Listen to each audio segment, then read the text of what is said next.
તો hello guys, good evening, જય માતાજી મિત્રો. કેમ છો બધા? મજામાં ના હોય તો મજામાં રહેવું પડશે, કારણ કે જિંદગી છે ને પતંગના દોરા જેવી, ચારે કટ થઈ જાય કોઈ નક્કી નહીં. તો હંમેશા મોજમાં રહેવું ને મોજમાં જીવવું. તો ગાઈઝ છે ને હવળાથી આપણે 4-5 દિવસથી મજામાં નહોતા, કારણ કે થોડા છે ને આપણે તબિયત એટલે એટલી બધી આપણે કોઈ તબિયત ખરાબ નથી, પણ અચાનક આપણે છે ને દાખલ થઈ ગયા હતા દવાખાને. એટલે લગભગ 4 દિવસ પહેલાં આપણે નાનું ચકડું ઓપરેશન કરાવ્યું હતું, એટલા માટે બ્લોગ બી શૂટ નહોતું કર્યું. બ્લોગ એટલા માટે શૂટ નહોતું કર્યો તો ગાઈઝ આપણો છે ને બ્લોગ શૂટ કરીએ અને પછી યુટ્યુબની અંદર ઇન્સ્ટાગ્રામમાં આપણે અપલોડ કરીએ ને એટલે આપણે જે સગા સંબંધી હોય એમને ટેન્શન થાય ને પાછા ખબર લેવા હોય ને એવું બધું ચાલે. એટલા માટે આપણે એવું વિચાર્યું કે આપણે બ્લોગ શૂટ નથી કરવાનું.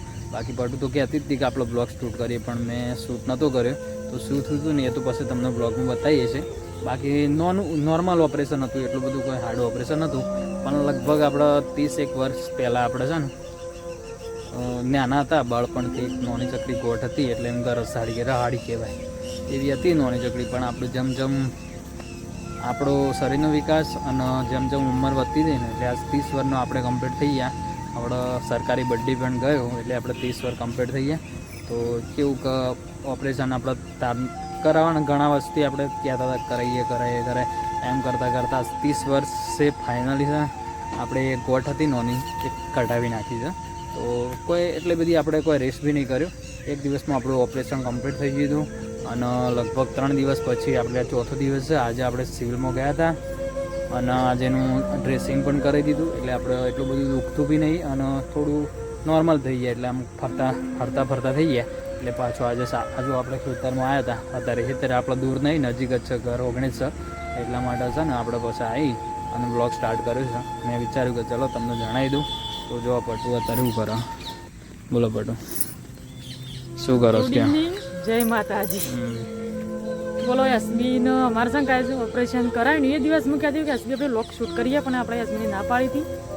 એટલે આપણે છે ને જેમ કે અમારા સોળીઓ છે, અમારા ભાઈઓ, કોઈ પણ બીજો અમારા મમ્મી પપ્પાને છે ને એવું જમે થાય, કોનો બૂંદ ભય થાય એટલે એવું છે ને રહ્યું ના જાય, એટલે તરત ઇમરજન્સીમાં દોડાદોડ કરી ના કરતા મેં નહોતું કોઈનું કીધું નહોતું, લક શૂટ નહોતું કર્યું. લક બને ને તો તરત મને ખબર પડી જાય, એટલે મેં વ્લોગ નહોતો બનાવ્યો. તો એ મેં આજે છે ને 4 દિવસ પછી કે કર્યું. મને કીધું યસ્મીન પણ મૂકું નથી બનાવો હજી એ, પણ વળી યસ્મીને જાતે બનાવ્યો.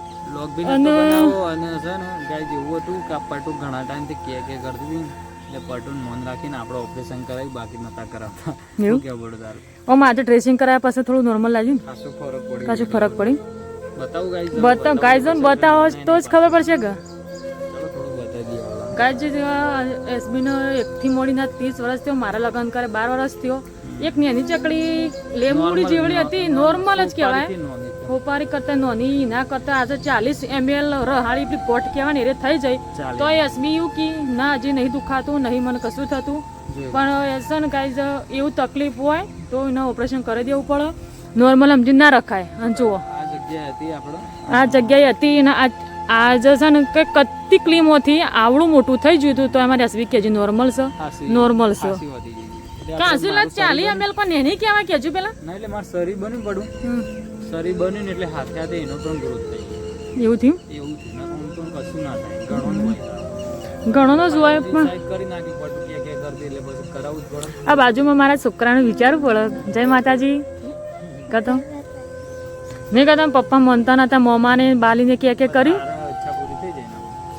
મારી ઈચ્છા પૂરી થઈ છે એમ કે મારા 2 છોકરો છે, થોડું તો વિચારવું પડે ને.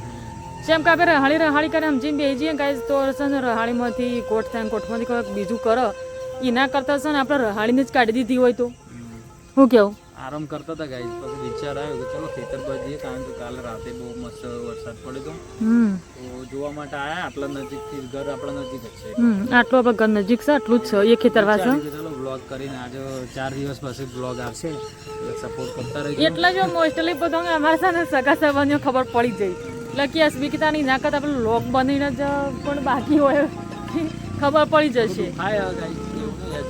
લગભગ 2-3 વખત ડ્રેસિંગ કરાવવું પડશે, પછી ટોકા પીવડાવવું. આજે પહેલી વખત કરાવ્યું, હજી તો શનિવારે જવું પડશે ને. તો હજી તો 1-2 વખત ડ્રેસિંગ કરાવવું પડશે. કાલે અમારા રાતી છે ને મસ્ત એવો જોયે વરસાદ પડી જશે, તેવું થોડી એમ લીલોતરી થશે. અને અત્યારે ગરમી બહુ જ છે અને વાતાવરણ હજી તો છે ને બંધાયેલું જ છે અને ગરમી ખાસી બધી છે શું કેવું તો છે ગાઈસ જો બ્લોગમાં બીજું તો કંઈ ખાસ નહીં આજે, કારણ કે ઇવનિંગ ટાઈમમાં આપણે બ્લોગ સ્ટાર્ટ કર્યો. અત્યારે વાગ્યા છે 8:30, એટલે જો અત્યારે પડતું કામકાજ થોડું ખતમ કરી લે પછી આપણે ઘેર જવાનું છે. બાકી આપણે તો રેસ્ટ કરવાનો જ છે થોડા દાડા, એટલે બ્લોગ બી આપશે, પટો શૂટ કરવાનું કહેતું હતી આપણે કરાવશું. હવે વાંધો નહીં ગાઈસ, બ્લોગમાં સપોર્ટ કરતા રહેજો. બસ વિડીયોમાં બસ આટલું જ. બધાને જય માતાજી. કાલે નવો બ્લોગ અપલોડ કરશું, તો બધાને જય માતાજી અને સપોર્ટ કરતા રહેજો. ચલો મળીએ નવા બ્લોગમાં. બધાને જય માતાજી. Thank you.